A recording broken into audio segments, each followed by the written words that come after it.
जय शिव। प्रिय श्रोताओं, आप देख रहे हैं वाल्मीकि रामायण और आज आप देखेंगे वाल्मीकि रामायण का भाग 152 तथा उत्तरकांड का भाग 16। आपने पिछले भाग में देखा कि देवराज इंद्र के साथ युद्ध करने के लिए रावण देवलोक में पहुंच गया। वहां देवताओं के साथ भयानक युद्ध किया। जिस समय वह युद्ध काफी जोरों पर था, उसी समय वसुओं में श्रेष्ठ 8वें वसु ने, जिनका नाम सावित्र है, समरभूमि में प्रवेश किया। उसी प्रकार अदिति के 2 महापराक्रमी पुत्र त्वष्टा और पूषा ने भी अपनी सेना के साथ एक ही समय युद्ध स्थल में प्रवेश किया। वे दोनों वीर निर्भय थे। फिर तो देवता और राक्षसों के साथ भयंकर युद्ध होने लगा। उधर महातेजस्वी सावित्र ने युद्ध स्थल में अपने पराक्रम द्वारा सुमाली को आगे बढ़ने से रोक दिया और सैकड़ों बाणों से छिदे हुए सुमाली के रथ को नष्ट करके वसु ने उस निशाचर के वध के लिए कालदंड के समान एक भयंकर गदा हाथ में ली, जिसका अग्रभाग अग्नि के समान प्रज्वलित हो रहा था। उसे सावित्र ने सुमाली के मस्तक पर दे मारा। उस गदा के लगते ही सुमाली मर गया और सभी राक्षस एक दूसरे को पुकारते हुए चारों ओर भाग खड़े हुए। सुमाली मारा गया। वसु ने उसके शरीर को भस्म कर दिया। देवताओं से पीड़ित हो मेरी सेना भागी जा रही है, यह देख रावण का बलवान पुत्र मेघनाथ क्रोध में हो राक्षसों को लौटाकर देवताओं से लोहा लेने के लिए स्वयं खड़ा हो गया। नाना प्रकार का आयुध धारण करके अपनी सेना में प्रवेश करने वाले उस मेघनाथ को देखते ही सब देवता संपूर्ण दिशाओं की ओर भाग चले। तब इंद्र ने उनसे कहा, देवताओं भय न करो, युद्ध छोड़कर न जाओ, रण क्षेत्र में लौट आओ। यह मेरा पुत्र जयंत कभी किसी से परास्त नहीं हुआ, युद्ध के लिए आ रहा है। फिर तो सब देवता सचिव पुत्र जयंत को चारों ओर से घेरकर युद्ध स्थल में आए और रावण के पुत्र पर प्रहार करने लगे। अब देवताओं और राक्षसों का भयंकर युद्ध होने लगा। जयंत ने मेघनाथ के सारथी को घायल कर दिया। तब कुपित हो मेघनाथ ने जयंत को भी सब ओर से छत विछत कर दिया। उस क्रोध से भरा हुआ बलवान मेघनाथ इंद्रपुत्र जयंत को आगे फाड़कर देखने लगा। अत्यंत कुपित हुए रावण कुमार ने देवताओं की सेना पर भी तीखी धार वाले नाना प्रकार के अस्त्र शस्त्रों बरसाए। शत्रु सेना के संघार में लगे हुए मेघनाथ की माया से उस समय चारों ओर अंधकार छा गया। अतः समस्त लोग व्यथित हो उठे। इसी बीच में पराक्रमी वीर दैत्यराज पुलोमा युद्ध में आया और सचिपुत्र जयंत को पकड़कर वहां से दूर हटा ले गया। वह सची का पिता और जयंत का नाना था, अतः अपने दोहित्र को लेकर समुद्र में घुस गया। देवताओं को जब जयंत के गायब होने की बात मालूम हुई, तब उनकी सारी खुशी छिन गई और वे दुखी होकर चारों ओर भागने लगे। उधर पुत्र लापता होगा और देवताओं की सेना में भगदड़ मच गई। यह देखकर देवराज इंद्र युद्ध के लिए आ गया। देवेश्वर इंद्र से निकलते ही नाना प्रकार के बाजे बजने लगे। इसी बीच में प्रतापी वीर रावण भी विश्वकर्मा के बनाए हुए रथ पर बैठकर वहां युद्ध भूमि में सामने आ गया। दैत्य और निशाचरों ने उस रथ को सब ओर से घेर रखा था। फिर तो देवताओं का राक्षसों के साथ घोर युद्ध होने लगा। जल की वर्षा करने वाले मेघों के समान युद्ध स्थल में अस्त्रों की वर्षा होने लगी।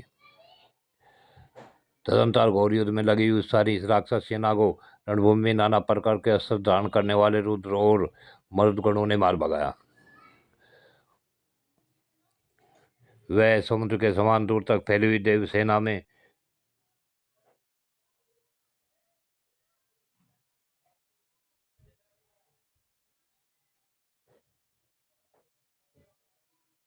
इसी बीच में प्रतापी रावण जब ने देखा कि देवताओं ने हमारे समस्त सैनिकों को मार गिराया, तब उसके क्रोध की सीमा न रही। वह देव सेना में घुस गया और समर भूमि में देवताओं को मारता हुआ धराशायी करता हुआ तुरंत ही इंद्र के सामने जा पहुंचा। उस विशाल धनुष को खींचकर इंद्र ने रावण के मस्तक पर अग्नि और सूर्य के समान तेजस्वी बाण मारे। रावण ने भी अपने धनुष से छूटे हुए बाणों की वर्षा से इंद्र को ढक दिया। जब सब और अंधकार छा गया, तब बल से उन्मत्त हुए समस्त देवता और राक्षस एक दूसरे को मारते हुए परस्पर युद्ध करने लगे। इंद्र, रावण, रावण पुत्र महाबली, मेघनाथ, ये तीन ही उस अंधकार क्षण समर भूमि में मोहित नहीं हुए। रावण ने देखा मेरी सेना क्षण भर में मारी गई। तब उसके मन में बड़ा क्रोध हुआ। उसने बड़ी भारी गर्जना की। रावण की बात सुन सारथी ने मन के समान वेगशाली घोड़ों को शत्रु सेना के बीच में हाँक दिया।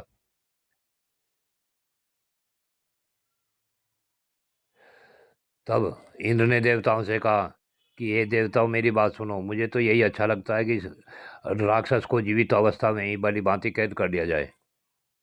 यह बलशाली राक्षस ब्रह्मा जी के वरदान से मारा नहीं जा सकता। अतः हम लोग इस राक्षस को पकड़कर कैद कर लेंगे। तुम ये लोग युद्ध में इस बात के लिए पूरा प्रयत्न करो। महाराज श्री राम, ऐसा कहकर इंद्र ने रावण के साथ युद्ध करना छोड़ दिया और दूसरी ओर जाकर समर भूमि में राक्षसों को भयभीत करते हुए उसके साथ युद्ध करने लगे। युद्ध से पीछे न हटने वाले रावण ने भी उत्तर की ओर से देवसेना में प्रवेश किया और देवराज इंद्र ने दक्षिण की ओर से राक्षस सेना में। देवताओं की सेना 400 कोस तक फैली हुई थी।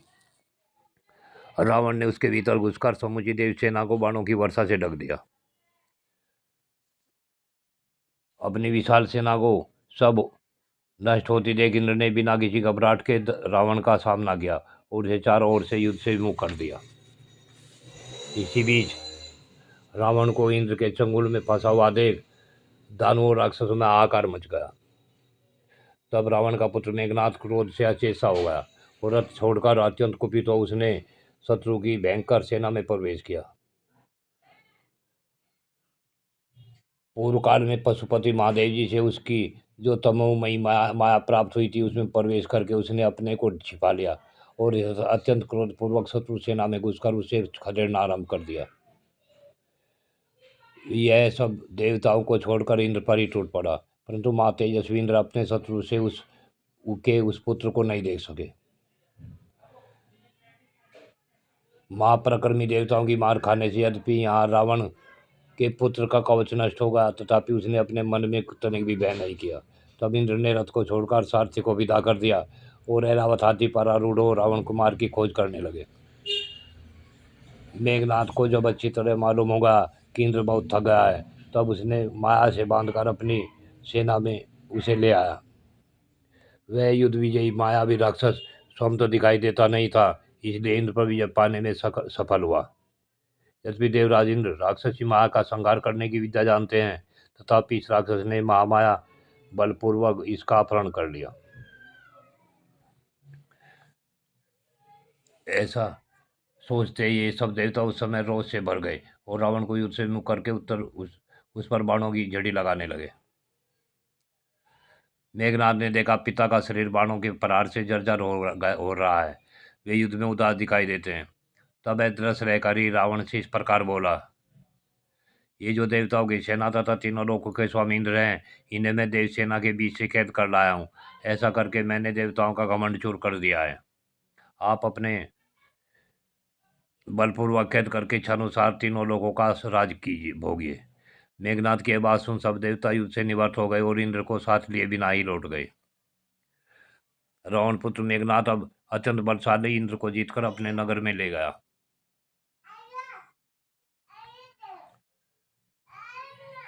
और संपूर्ण देवताओं के प्रजापति ब्रह्मा जी को